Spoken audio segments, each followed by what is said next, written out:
The Washington Post has pronounced it exceptional. Nationally syndicated columnist Liz Smith hails it as the cutting edge of screen journalism. It's MovieLine magazine, and it's smart, sexy, and totally uncensored.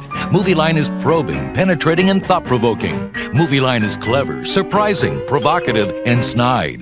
MovieLine is not afraid of telling it like it is, of printing the way it's said. MovieLine is the one magazine that will tell you the sometimes wacky and often tacky truth about what's happening behind the scenes. Who's taking a bath and who needs to take a bath.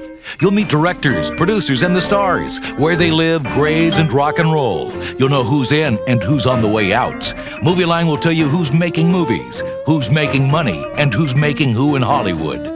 Call now and we'll send you a free issue of MovieLine, no risk or obligation. If you like it, you'll pay just $9.95 for 12 more issues. If not, just write cancel on your bill. Call today, 1-800-521-1966.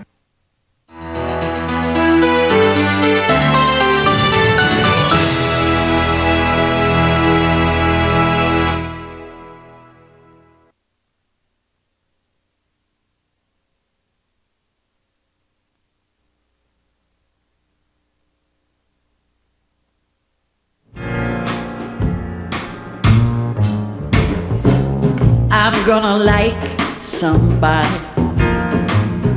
and let them like me. Going further means change, and I was born to be free. To hell with love.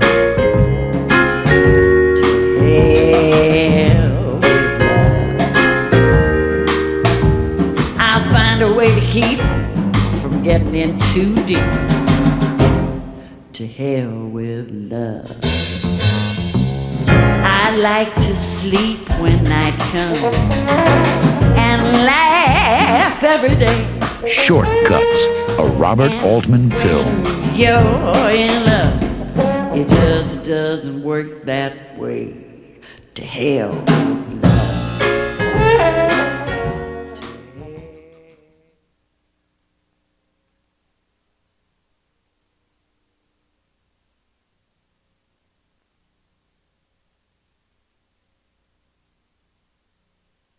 Fine Line Features, a division of New Line Cinema, presents an extraordinary new film produced entirely in the English language and provided with American subtitles so you Yanks will know what in the bleeding hell the actors are saying. Thursday morning's payday. It's also second day. Be warned. What's your views on the ozone layer? I'll turn a blind eye to it as long as it doesn't interfere with the job. We'll have no pissing in the corners and foul language. It's a story about being chums. Do you fancy a squat or what? You guys? No one should be without a home in the 1990s. Every time you open your mouth, it's like a bleeding parliamentary debate. The way you're going about it. Get me out a friggin' squat! It's a story about being lovers. I'm a singer. Maybe I didn't treat you. Oh, I don't know Elton John, all right? Frank, you told me you did. The love part. It's not, is it? It's about life. The working class don't want working. Look. They've got a deck of cards out now. We should get you cats on the job and get organised. All over the same it. There's no safety conditions, no safety precautions, no nothing. It's about death.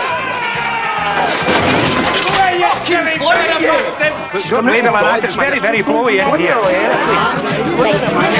A film that dares. Got an attitude problem. To tell it like it is. Riff Raff. Any chance of an advance? You've got more chance of seeing a one-legged cat. Bury your turd on a frozen pond. A comedy by Ken Loach. Really?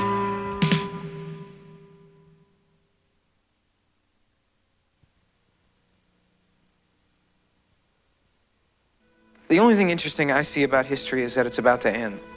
Tell us, how is history going to come to an end? Well, take your choice. So why don't I tell you another story? Tell us a murder story, Mr. Crick. Yeah? There'll be murders in it. From the classic novel by Graham Swift, a story of the present. Tom, do you remember after the war, when we met again, and the past. Come you on, then. We love each other. That's all that matters. Of long-kept secrets. Scandal.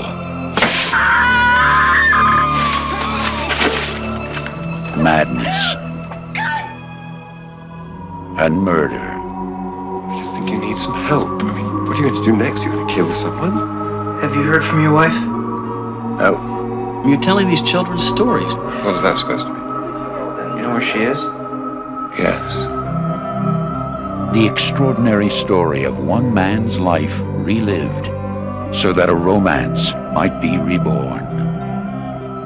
We were both young and into everything. I mean, everything was so fresh and so new and to be discovered. Jeremy Irons, Sinead Cusack, Ethan Hawke, and John Hurd. For love to have a future, we must never forget the past. Waterland.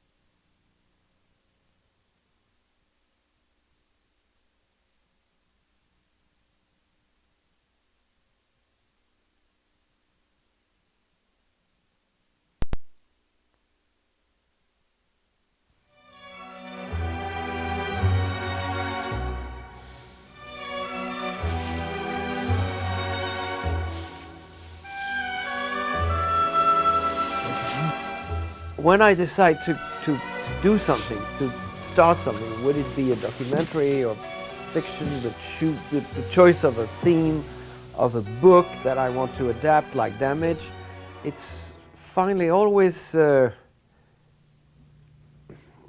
emotions or images more than ideas. And it's only after that I have to rationalize and try to find some good reason, you know, some good intellectual reasons. That's why I tell the journalist. But the truth is, sometimes I don't even know. I'm still wondering sometimes now why I decided to adapt Josephine Hart's book. It's still somewhat of a mystery to me. In Damage, people ask me what attracted you to adapt the book. I have 5 different answers, but honestly, I think there was a few scenes in the book that really struck my imagination. For instance, the fall in the staircase, or the scene when they meet in Paris, the love scene in the street in Paris. There were like 4 or 5 moments in the book that I felt were visually so strong and disturbing that it's really what decided me. Who are you? Who are you?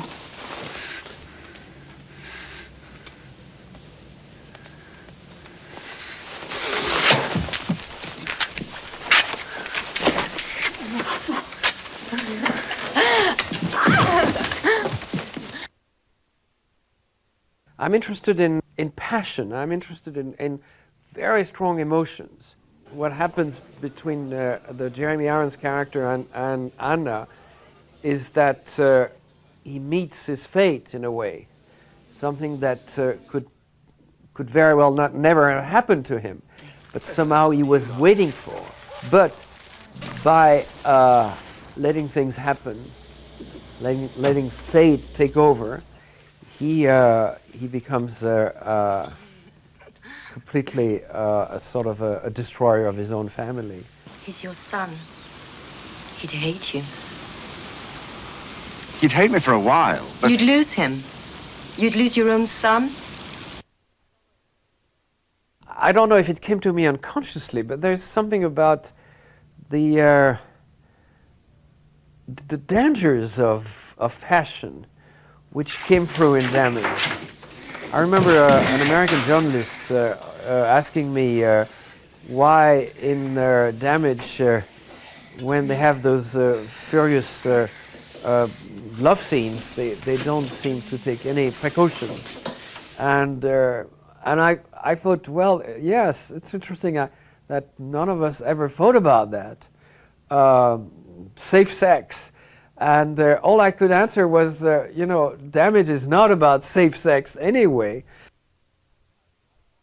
Sometimes I wonder why I really wanted so much to make a film from that book, Damage, because I knew there would be a certain number of sex scenes. And I think I said like 10 years ago that I never would deal with a sex scene ever again in my life because they're so difficult and basically so boring to shoot. And there's a sort of a contradiction in the fact that you're exposed on the screen and you give to the spectators and you have to shoot with actors something which is by definition impossible to catch because it's the most intimate act of our lives.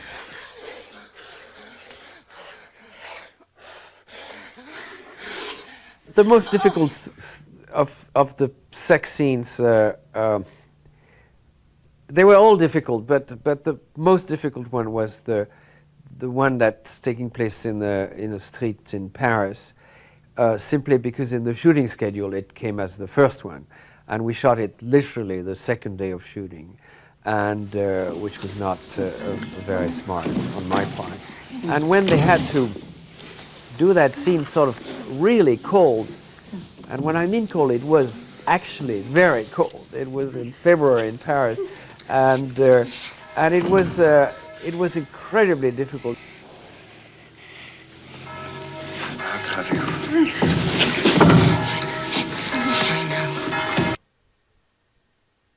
Since you ask actors to perform those very difficult scenes, the least you can do is to work with them and collaborate with them. And we also knew that we would have to follow a certain progression, and they had to each time to represent the situation, the sort of emotional moment of their relationship. So it turned out to be something that we finally vastly improvised. So I remember when I started discussing with you know, my two actors, with Jeremy Irons and Juliette Binoche, I said, you know, I think unfortunately we have to have those scenes, and they agreed with me. And it shouldn't be about pleasure, but it should be about the revelation of something incredibly powerful, and sometimes be almost painful. And Jeremy and Juliette agreed with me. And then I said, now how are we going to do this? Jeremy has, in recent years, has played essentially a character part. He's been playing always characters that he has to compose, that he has are quite different from him. I think in this case, in the case of Stephen Fleming, it was pretty close to home. I mean, he couldn't hide behind a characterization. What I'm trying to say, that he suddenly realized that it was a very dangerous part to play, because he would have to really sort of reveal himself, open up, and not only in the love scenes, but sort of present himself. It was, as he said, I remember at the time, it was about two months before we started shooting, he said, it has to be me. I have to make this Stephen Fleming into me, and me into this Stephen Fleming, which doesn't always happen, because you know, a lot of actors love to play a character that's very different from them, and you know, put a false nose in a way, in many different ways, to hide somehow. In this case, he couldn't hide. In the case of Ingrid, the wife is never a terribly interesting character in those stories, and can be, honestly, as she is in the book, are rather boring. She keeps complaining about Martin, her son she loves, is going to marry this Anna that she doesn't like, and she whines about it. I don't mind her being there. I really don't mind. It's just, I wish Martin had asked us. Suddenly she seems to be part of our lives, but she's fine. It's just this weekend, it's Hartley, which Martin knows is my favorite place on earth. And it's my birthday. It makes me sound mean, which I hate. I don't know, it seems to bring out the worst in me. I was very worried about this character because I thought, after all, the danger of the plot is that if it seems like it's an older man falling in love with a younger woman, an older man who's been married all these years, and if the wife is, is boring, if she's a housewife, if she's just, that's why early on I thought of Miranda Richardson. It's almost like you would like to see more of her or know more about her. And then at the end, when she has this series of like 3 or 4 great scenes at the end, suddenly, it's she's still the show in a way. Ingrid, take these. I don't Come on. want pills. Come on. I want him back. I want my son back. I want Martin. Give me my son.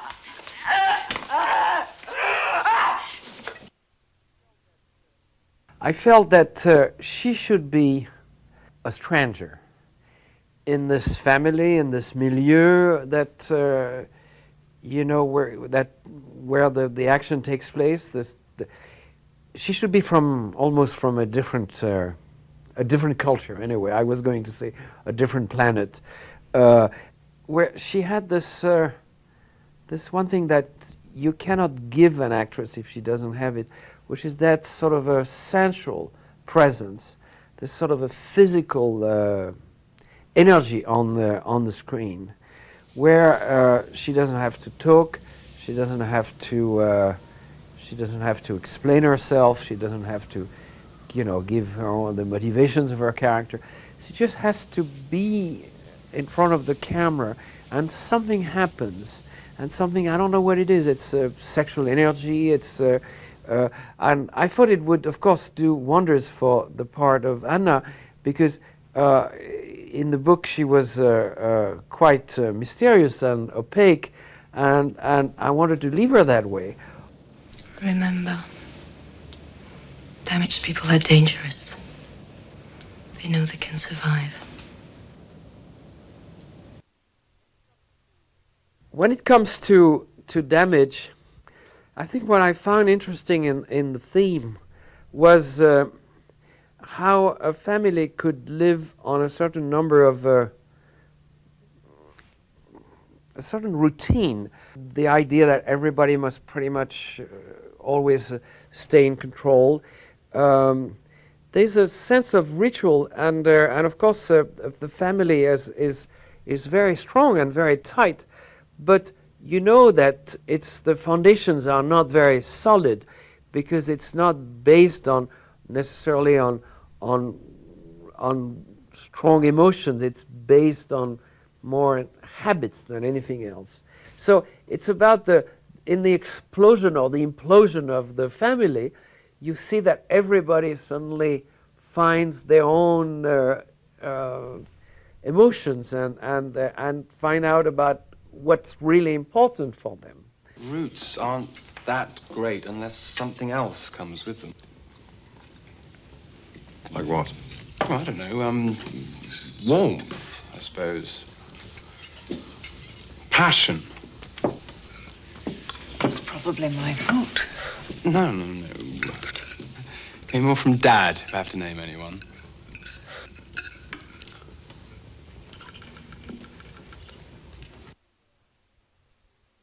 It's always difficult to decide, you know, how personal a film can be, and I think every one of my films has been very personal because the fact that I've been immersed in the making of it for months and sometimes for years, I felt there was a relationship between the sort of the agonies of the Stephen Fleming, the characters, and what I went through as a director, trying to convey this story, because it was also it was incredibly difficult, and it sort of forced me to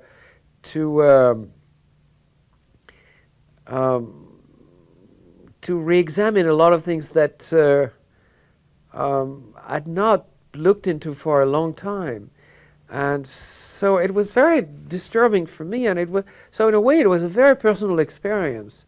When I started making films, it seemed like you had to really shake up the convention of the society we lived in, and come up with, you know, this need to liberate. And now it seems like this has been done, and now we're almost trying to pick up the pieces in a way.